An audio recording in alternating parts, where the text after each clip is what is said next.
नमस्कार दोस्तों। पूरे 500 सालों के बाद बन रहा है दिव्य और दुर्लभ महाशुभ योग चैत्र नवरात्रि के किसी भी दिन, खासकर अष्टमी या नवमी तिथि के दिन चुपचाप गाय माता को खिला दें। यह एक छोटी सी चीज, रोडपति भी होंगे, करोड़पति मिलेंगी, सभी संकटों और कष्टों से मुक्ति, मृत्युदंड, पितृदोष तुरंत हो जाएगा खत्म। आपके पितृ हो जाएंगे आपसे प्रसन्न और आपके घर में पूरे साल भर बने रहेंगे अन्न धन के भंडार। यूं कहे कि आपकी 7 पुश्तें तक करेंगी। रुपयों पैसों पर राज 7 पुश्तों तक बैंक बैलेंस बढ़ता चला जाएगा। सभी दुख दूर हो जाएंगे और सुख आपके पास आ जाएंगे। सुख आपके कदम चूमेंगे यदि आप यह एक छोटी सी चीज गाय माता को खिला देते हैं। चैत्र नवरात्रि अष्टमी और नवमी तिथि के दिन इतना दुर्लभ संयोग है पूरे 500 वर्षों के बाद। जी हां दोस्तों, यकीन मानिए, यदि आप इसे खास चीज को, छोटी सी चीज को चैत्र नवरात्रि के किसी भी दिन गाय माता को खिला देती है तो तत्काल गरीबी आपके जीवन से एक समाप्त हो गई, खत्म हो जाएगी। गरीबी का नामो निशान खत्म हो जाएगा, पितृ प्रसन्न हो जाएंगी। यह मान लेना, यदि आपके पितर आपसे प्रसन्न होंगे तो फिर आपको कुछ करने की आवश्यकता नहीं है। मित्रों को प्रसन्न करना है, इतनी दुर्लभ संयोग में है इस बार मधुमेह अवश्य। तो दोस्तों, यदि चाहते हैं कि जीवन से तत्काल गरीबी समाप्त हो, पितरों की आपके ऊपर कृपा बरसी, कभी भी अनंत धन की कमी आपके घर में ना हो, बैंक बैलेंस 7 वीडियो तक आपके घर में बना रहे, तो दोस्तों वीडियो को पूरा देखना। यकीन मानिए, यदि आप पूरा वीडियो देखेंगे तो आपको अवश्य ही लाभ मिलेगा और साथ साथ आपको माता रानी की कृपा तो प्राप्त होगी होगी आपको 33 कोटि देवी देवताओं को धारण करने वाली गौ माता की भी कृपा आपके और आपके परिवार के ऊपर संदेह बनी रहेंगी। दोस्तों, अपने और अपने परिवार के फायदे के लिए पूरा वीडियो देखना, क्योंकि पूरे 500 वर्ष के बाद बहुत ही दुर्लभ संयोग में है। इस बार चैत्र नवरात्रि में दोस्तों, गाय माता से जुड़े इन उपायों को बिल्कुल भी करना ना भूले। जिस प्रकार इस वीडियो में हम आपको इन उपायों को बताएंगे, उसी प्रकार आपको यह उपाय करने हैं, तभी आपको 100% पूरा लाभ मिलेगा। पूरा फायदा होगा आपका और आपकी साथ पीढ़ियों तक कभी भी कृषि प्रकार की कमी नहीं होगी, दुख दूर हो जाएगी, सुख आपके कदमों में आ जाएंगे। यकीन मानिए, आप 1 महीने के अंदर करोड़पति बन जाओगे, मालामाल बन जाओगे और गरीबी का तो नामो निशानी खत्म हो जाएगा और पितृ सदैव आपसे प्रसन्न रहेंगे। तो दोस्तों, पूरा वीडियो देखना। दोस्तों, वीडियो को शुरू करने से पहले वीडियो को लाइक करके चैनल को सब्सक्राइब कर देना और सच्चे दिल से कमेंट्स बॉक्स में जय गौ माता, जय माता रानी अवश्य लिख देना, जिससे आपकी समस्त मनोकामनाएं गौ माता पूर्ण करें। और भी वीडियो को ज्यादा से ज्यादा शेयर जरूर करना, ताकि और लोग भी इस वीडियो में बताए गए उपायों से लाभ प्राप्त कर सके। दोस्तों, आपको बता दें, प्रत्येक साल में 2 नवरात्रि आती है और नवरात्रि का खास महत्व माना गया है। लेकिन चैत्र में आने वाली नवरात्रि बहुत ही खास और महत्वपूर्ण होती है। माता रानी का आशीर्वाद और गौ माता का आशीर्वाद पाने के लिए इस दिन आप पवित्र यो में स्नान या फिर दान का खास महत्व होता है और कहते हैं कि इससे माता रानी में प्रसन्न हो जाती है और आपको वंश वृद्ध का आशीष देते हैं। जिन पर आप अपने पितरों की कृपा होती है, उनके जीवन में हर कार्य सफल होता है और सुख शांति का माहौल उनके घर में बना रहता है। या दोस्त, आपको बताना चाहेंगे, नवरात्रि की अष्टमी के दिन पवित्र नदियों में स्नान करें। इसके बाद व्यक्ति को अपने सामर्थ्य श्रद्धा के अनुसार दान करना चाहिए। अन्न धन वस्त्र जो भी हो, दान करें। चैत्र नवरात्रि अष्टमी और नवमी के दिन आप जो बने दान जरूर करना माता दुर्गा का नाम लेकर। तो दोस्तों, माता रानी प्रसन्न हो जाएंगी और आपको वंश वृद्धि का आशीष देंगे। तभी किसी प्रकार की कोई कमी आपके घर में नहीं होगी। वैसे चैत्र नवरात्रि बहुत ही खास होती है, लेकिन इस नवरात्रि का महत्व कुछ अधिक ही माना गया है। कहते हैं कि इस दिन कुल देवी की पूजा और यह दिन कुल देवी और माता गौरी जी का पूजा करने के लिए विशेष फलदायी माना गया है। तो इस दिन माता गौरी जी की विधि विधान से पूजा अर्चना जरूर करें आप। साथ ही नवरात्रि की अष्टमी तिथि के दिन आपको पीपल के पेड़ की पूजा अवश्य करनी चाहिए। कहते हैं कि इस दिन पीपल की पूजा करने से सभी देवी देवताओं का आशीर्वाद प्राप्त होता है। अष्टमी के दिन यदि किसी पवित्र नदी में स्नान करना संभव ना हो, तो आप घर पर ही नहाने वाले पानी में गंगा जल की कुछ बूंदें डालकर स्नान करें। लाभ आपको अवश्य मिलेगा, बहुत ही शुभ माना गया है। तो दोस्तों, स्नान के बाद पीपल के पेड़ की जड़ में जल जरूर चढ़ाएं और शाम के समय पीपल के पेड़ के पास घी का दीपक जरूर जला दें। ऐसा करने से पितृ प्रसन्न होकर अपना आशीर्वाद आपको दे दी। व्यक्ति के जीवन में कभी किसी प्रकार की कोई कमी नहीं होती।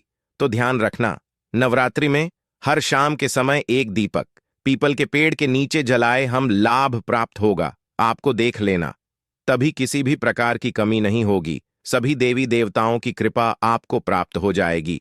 ऐसा प्रभावशाली बन जाता है पीपल का पेड़। और नवरात्रि की अष्टमी नवमी के दिन तो एक घी का दीपक अवश्य जलाए। और दोस्त को बात करते हैं कि इस नवरात्रि के दिन गाय माता से जुड़ी कौन कौन से उपाय आपको करने चाहिए, जिन उपायों को करने से आपका बैंक बैलेंस बढ़ता चला जाता है, प्रसन्न हो जाते हैं और सभी दुख आपके जीवन से समाप्त हो जाते हैं और सुख आपके कदमों में आ जाएंगे। आपके कदम चूमेगी, सुख आपके पास आ जाएगी और जीवन में कभी किसी प्रकार की कमी नहीं होगी। तत्काल गरीबी समाप्त हो जाएगी। गाय माता से जुड़े इन उपायों को आपको बताने वाले ध्यान से चुनना किस प्रकार आपको उपाय करने हैं और जैसे बताएं उसी प्रकार ही करना और ध्यान रखना। पूरा वीडियो ही देखना, तभी आपको इनमें बताए गए उपायों का लाभ मिलेगा। चलिए शुरू करते हैं। गाय माता से जुड़े कौन कौन से उपाय आपको भाद्रपद नवरात्रि के दिनों करनी चाहिए, चलिए शुरू कर दें दोस्तों। सनातन परंपरा में गाय माता गंगा और गाय माता त्री का बहुत ज्यादा धार्मिक महत्व है। मान्यता है कि वह माता के शरीर पर 33 कोटि देवी देवताओं का वास होता है। गौ माता की सेवा एवं पूजा करने वाले जातक पर इन सभी देवी देवताओं की कृपा बरसती है। गौ सेवा सेना सिर्फ इस जन्म के बल्कि पूर्व जन्म के भी दोस्त दूर हो जाते हैं। प्रत्येक सुबह जब आपके घर में बहुजन बनना प्रारंभ हो तो सबसे पहले बनाई गई रोटी को आप गौ माता के नाम से निकाल दें और भोजन करने से पूर्व वह माता को इस रोटी को खिलाए। यदि संभव हो तो काली गाय माता को खिलाए। यदि यह काली गाय माता ना मिले तो सफेद गाय माता को भी आप खिला सकते हैं। प्रत्येक पूजा और मांगलिक कार्य में दो माता या उनसे जुड़ी चीजें जैसे गाय माता का गोबर गोमूत्र, गाय माता का दूध अथवा गाय माता के दूध से बना घी अवश्य शामिल करें। इससे आपको पुण्य प्रभाव की प्राप्ति होगी। सनातन परंपरा के अनुसार जिस घर में गाय माता होती है उस घर से जुड़े सभी वास्तु दोष स्वतः ही समाप्त हो जाते हैं। किसी भी पूजा में गाय माता से प्राप्त पंचगव्य युक्त पदार्थ का उपयोग अवश्य शामिल करें, क्योंकि पंचगव्य के बिना कोई भी पूजा पाठ और हवन सफल नहीं होता।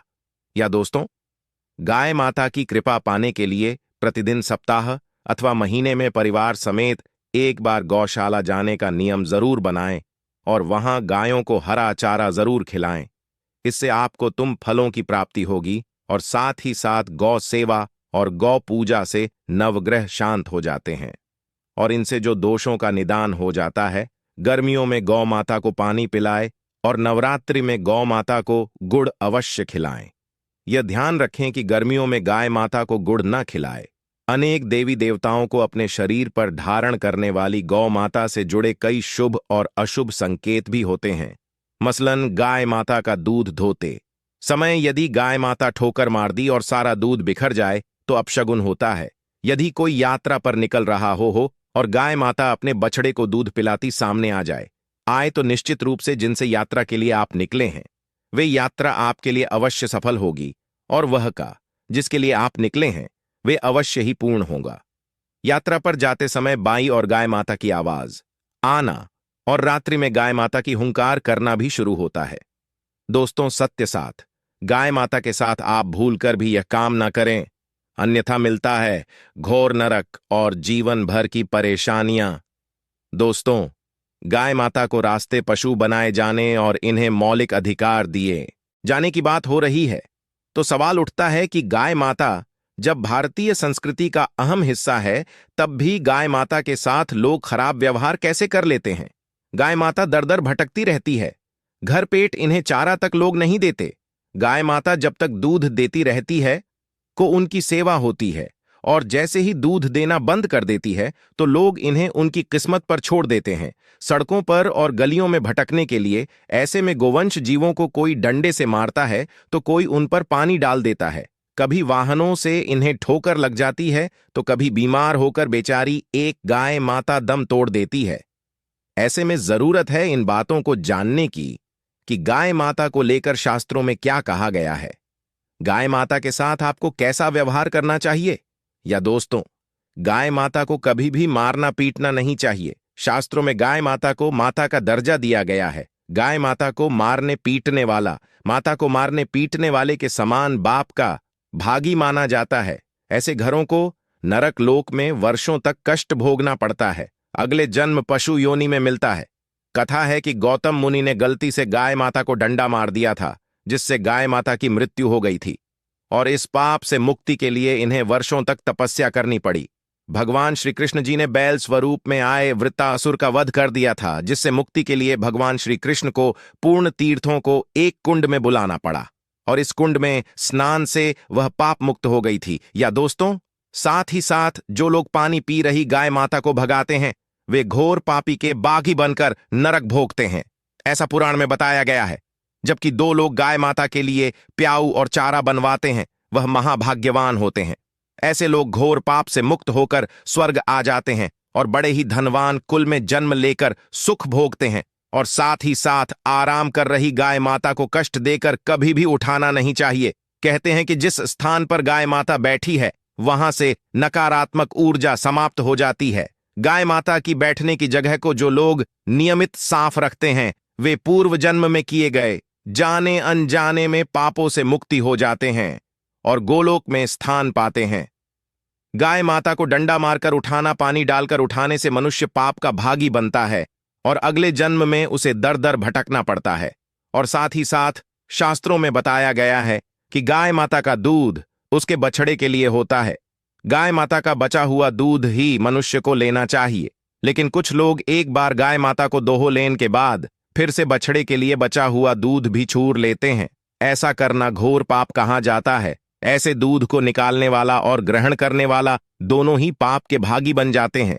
दोस्तों, साथ ही साथ शास्त्रों में कहा गया है कि गोवंश यानी गाय माता और बैल के पीठ पर नहीं बैठना चाहिए। इनकी पीठ पर बैठने से महापाप लगता है। ऐसे लोगों को नरक की यातना भुगतनी पड़ती है। एकमात्र महादेव के अंश के उत्पन्न नंदी ही गोवंश है, जिस पर स्वयं महादेव और महादेवी सवारी करती है। क्योंकि नंदी ने स्वयं अपनी एक शासी महादेव की सवारी बनना स्वीकार किया था। और साथ ही साथ शास्त्रों में गाय माता के दान को बहुत ही महत्व दिया गया है। लेकिन ऐसी गाय माता का दान कभी नहीं करना चाहिए जो बूढ़ी और बीमार हो। कठोपनिषद में नचिकेता की कथा भी इस संदर्भ में है कि जिस नचिकेता ने पिता द्वारा बूढ़ी गाय माता को दान करने पर आपत्ति जताई थी, दूध देने वाली और बछड़े सहित जो लोग गाय माता का दान करते हैं वह महान पुण्य को प्राप्त करके स्वर्ग में एक स्थान पाते हैं। दूसरों, साथ ही साथ सूर्य चंद्र मंगल या शुक्र की युति राहु से हो तो पीदोष होता है। यह भी मान्यता है कि सूर्य का संबंध पिता से अहमद, मंगल का संबंध रक्त से होने के कारण सूर्य यदि शनि, राहु या केतु के साथ स्थित हो या दृष्टि संबंधी हो तथा मंगल की युति राहु या केतु से हो तो पितृदोष होता है। इस दोष से जीवन संघर्ष में बन जाता है। यदि पी दोष हो तो गाय माता को नवरात्रि के किसी भी दिन को रोटी, गुड़, चारा आदि खिलाने से पीढ़ा दूर से समाप्त हो जाता है। साथ ही साथ देसी गाय माता की पीठ पर जो खुद को उबार होता है वह बृहस्पति गुरु है। 8 जन्म पत्रिका में यदि बृहस्पति अपनी नीच राशि मकर में हो या अशुभ स्थिति में हो तो देसी गाय माता के इस बृहस्पति भाग एवं शिवलिंग रूपी कुबड़ के दर्शन करने चाहिए तथा चने की दाल रखकर गाय माता को रोटी दे। इससे आपको सब फलों की प्राप्ति होगी। और साथ ही साथ यदि आप रास्ते में जा रहे हो और सामने से गौ माता आती हुई दिखाई दे तो गौ माता को आप अपनी दाहिनी ओर से जाने देना चाहिए। आपकी यात्रा अवश्य ही सफल होगी। और साथ ही साथ यह संकेत भी जान ले, यदि आप यात्रा पर जा रहे हैं और सामने आपके गाय माता पड़ जाएं अथवा अपने बछड़े को दूध पिलाती हुई सामने गाय माता दिखाई दिए जाए तो समझ जाना कि वह यात्रा आपके लिए अवश्य ही सफल होगी। और साथ ही साथ जिस घर में गाय माता होती है उसमें वास्तु दोष स्वतः ही समाप्त हो जाता है। और साथ ही साथ आपको बता दें कि गाय माता को आप जो भी रोटी बनाएं, प्रतिदिन ताज़ी रोटी ही बनाएं। गाय माता को अगर आपने रोटी बनाई है तो कोशिश करें कि उस रोटी को आप तुरंत ही गाय माता को दे दें। अगर आप उस रोटी को रख देंगे और उस रोटी को अगले दिन देंगे तो वह रोटी बासी मानी जाएगी। गाय माता को कभी भी बासी रोटी ना दे, इससे घर में नकारात्मक ऊर्जा वास करती है और जो भी कार्य आपके बनने वाले होंगे वे कार्य भी आपके बिल्कुल भी नहीं बनेंगे। इससे आपके घर में हमेशा दर्द बढ़ता का वास रहेगा और आप जिस भी कार्य को करेंगे उस कार्य में आपको हमेशा असफलता ही हाथ लगेंगी। इसलिए कोशिश करें गाय माता को रोजाना ताजी रोटी बनाकर खिलाएं और रोटी को बिल्कुल ना रखें। बासी रोटी गाय माता को ना दें और साथ ही साथ सड़ी गली चीजें गाय माता को नहीं खिलानी चाहिए कि घर में कोई फल है, कोई सब्जी है, सो जाए वो लोग क्या करती है, गाय माता को खिला देती है। नहीं, ऐसा नहीं करना चाहिए। ऐसा करने से यदि आप गाय माता को खिलाते हैं तो और आप पाप के भागी बन जाते हैं। आप बिल्कुल भी सड़ी गली चीजें गाय माता को ना खिलाएं और साथ ही साथ आप आटे की 11 लोइयां बनाकर उनके ऊपर हल्दी लगाएं। इसके बाद आप उन 11 लोई ओ को एक एक करके गाय माता को खिलाएं। प्रत्येक लोई को खिलाते समय गाय माता के सिंगोवाल, गाय माता की परिक्रमा भी कर लें तो आपके समस्त कार्य होंगे। और साथ ही साथ आप गाय माता को जब भी रोटी दें, रोटी पर या तो आप थोड़ी हल्दी लगा लें या थोड़ा रख लें। अगर गुड़ ना हो तो आप थोड़ा मिश्री रख सकते हैं, थोड़ा घी रख सकते हैं। या दोस्तों, गाय माता को कभी भी सूखी रोटी ना खिलाए। सूखी का मतलब गाय माता की वह जो रोटी रखें खिलाए उस पर कुछ ना कुछ रख कर खिलाए। हल्दी रख ले, गुड़ रख ले, मिश्री, घी, अब जो भी रख ले, मतलब खाली रोटी नहीं खिलानी है। ध्यान इस बात का रखें जब भी आपको सुबह फलों की प्राप्ति होगी। या दोस्तों, ये थे गाय माता से जुड़े कुछ महत्वपूर्ण उपाय, कुछ बातें जिन्हें आपको नवरात्रि के दिनों में ध्यान में जरूर रखना चाहिए। दोस्तों, आज के लिए इतना ही।